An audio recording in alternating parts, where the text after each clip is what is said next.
Empezó la Cuaresma y con ella un nuevo tiempo litúrgico dentro de nuestra Iglesia Católica.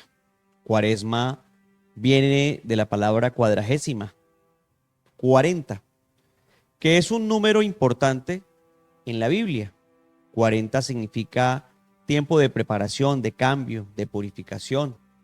40 días y 40 noches llovió en la época del diluvio. 40 días duró Jesús en el desierto preparándose. 40 años caminó el pueblo de Israel por el desierto. 40 días duró burlándose Goliat de Saúl y de su ejército. 40 es un número que nos debe a nosotros dar un significado importante porque es el tiempo que acabamos de iniciar. 40 días desde este miércoles de ceniza, que es hoy, hasta el próximo jueves santo, justamente antes de la celebración importante de este día. 40 días que se nos invita a prepararnos. ¿Prepararnos para qué? Para un cambio, pero para un cambio de vida. Muchos de nosotros acostumbramos a entrar en un tiempo importante de Cuaresma, donde ayunamos, donde hacemos abstinencia y hacemos algunas prácticas importantes como el Santo Vía Crucis y otras prácticas, visitamos santuarios, incluso hacemos peregrinaciones, pero después del domingo de resurrección se nos olvida todo y volvemos a ser los mismos de antes. Eso no es lo que quiere el Señor. El Señor quiere que tú y yo cambiemos, pero radicalmente. Por eso se nos da este tiempo, donde se intensifica la oración, el ayuno, la contemplación, la mortificación, la caridad.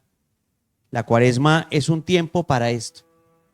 Hoy, miércoles de ceniza, muchos de nosotros ayunamos. La iglesia dice que todo mayor de 18 años y menor de 60 años debe ayunar. Y el ayuno consiste en hacer solamente una comida en el día o hacer un desayuno y una cena mucho menos completos de lo que tradicionalmente los hacemos. Y también de tener una abstinencia. Ayunar es hacer al menos una comida al día, ojalá sencilla, pero tener abstinencia es algo distinto. Abstinencia es abstenerse de comer especialmente carnes rojas, carnes blancas o carnes de nuestro gusto o de nuestro agrado. El día miércoles de ceniza y el día viernes Viernes Santo es que la iglesia nos indica que debemos hacerlo como católicos que somos. Los demás días, especialmente de la Cuaresma, son días que se nos sugiere hacer sobre todo abstinencia. Pero esa abstinencia no es dejar de comer carne o pollo para comerme un suculento plato de pescado o de mariscos, no. La abstinencia es dejar de comer ese plato principal o ese alimento principal como lo es la proteína para reemplazarlo por un simple huevo, para reemplazarlo por algo mucho más modesto y de esta manera tener de pronto un recurso económico ese día principalmente para poder practicar la caridad. No caigamos en la trampa, mis queridos hermanos, de la nueva era y del modernismo dentro de nuestra iglesia, donde nos dicen que no es importante dejar de comer carne, que no es importante dejar de comer pollo, que lo importante es no hablar del prójimo, que lo importante es portarse bien. No, no, no. Por supuesto que hay que dejar de hablar mal del prójimo, por supuesto que hay que dejar de levantar falsos testimonios, pero hay que cumplir con nuestros deberes como cristianos y como católicos. ¿A quién dice la iglesia que está obligada la abstinencia? A todo mayor de 14 años. Los mayores de 14 años hacemos esa abstinencia, que es dejar de comer esa carne roja, ese pollo o incluso ese pescado, para que hoy en día podamos practicar de alguna manera lo que se llama el sacrificio y la mortificación. Debemos también preparar una confesión muy importante y lo más pronto posible hacerla, confesarnos, retornar al camino del Señor, retornar a la amistad con el Señor. Es un tiempo para que hagamos un poco más de oración, más visitas al Santísimo Sacramento, al Sagrario, más visitas a la Eucaristía, participar más veces de la Eucaristía. Ojalá tomar un tiempo para orar en familia, en las noches, para meditar, para compartir. Este tiempo de cambio nos invita a que entendamos en qué áreas de nuestra vida lo estamos haciendo no tan bien y mejoremos. ¿A quién tengo que perdonar? ¿A quién tengo que pedirle perdón? ¿Qué prácticas debo dejar de hacer? ¿Qué cosas que estoy haciendo le ofenden a Dios y yo lo sé y que debo empezar a dejar de practicar? Cosas como estas son importantes en este tiempo de Cuaresma. No solamente se trata de lo exterior, también se trata de un cambio interior. ¿Cuántas son las obras de caridad?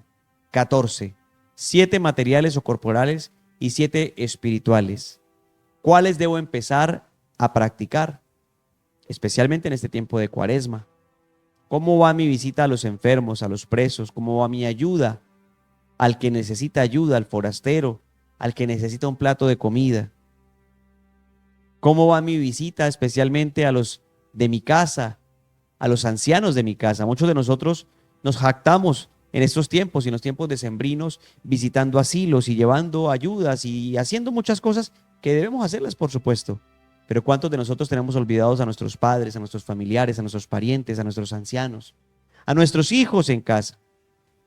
¿Cuántos de nosotros ni siquiera hablamos con nuestro cónyuge, con nuestra esposa o con nuestro esposo? Que este tiempo de Cuaresma sea un tiempo para reevaluarnos en todos estos campos de nuestra vida y podamos empezar a enmendar lo que tenemos que enmendar, pero de una forma radical y para siempre. Recordemos que ese número 40 es un número definitivo, es un número donde se nos invita a hacer cambios radicales, cambios contundentes en nuestra vida. Otra palabra que resuena por estos días es la conversión, la palabra conversión, que viene de converger, cambiar el sentido. Estoy caminando de frente hacia donde Dios no quiere que camine. ¿Qué es conversión? Pues hacer un giro, no un giro de 360 grados porque voy a volver a quedar en el mismo sitio, es un giro de 180 o de 90 grados, que me cambie la dirección.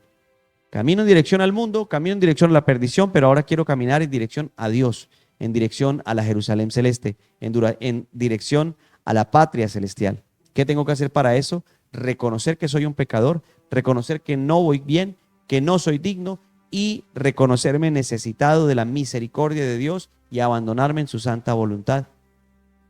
Saulo de Tarso tuvo una gran conversión. San Agustín tuvo una gran conversión. San Francisco de Asís tuvo una gran conversión. Y muchos otros santos de nuestra Iglesia Católica, como ellos, nos enseñan lo que significa una conversión radical. Una conversión para nunca más pecar. Hay algo que se llama el arrepentimiento y hay algo que se llama el remordimiento. Muchos de nosotros vivimos en un remordimiento continuo y es que aparentemente nos arrepentimos de haber ofendido a Dios, pero en cuanto tenemos la oportunidad volvemos a ofenderlo. Y luego volvemos a confesarnos y luego volvemos a ofenderlo y así pasamos nuestras vidas. 20, 30, 50 años confesándome de los mismos pecados tontos y absurdos que ofenden a Dios cuando realmente lo que debo hacer es tener un propósito de enmienda, un propósito de cambio y nunca más volver a pecar.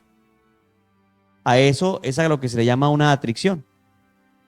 Pero los grandes santos nos han enseñado a tener una contrición perfecta, que es un cambio radical, un arrepentimiento radical y una propuesta o un propósito tan importante y tan contundente de nunca ofender a Dios que jamás volvamos a ofenderlo.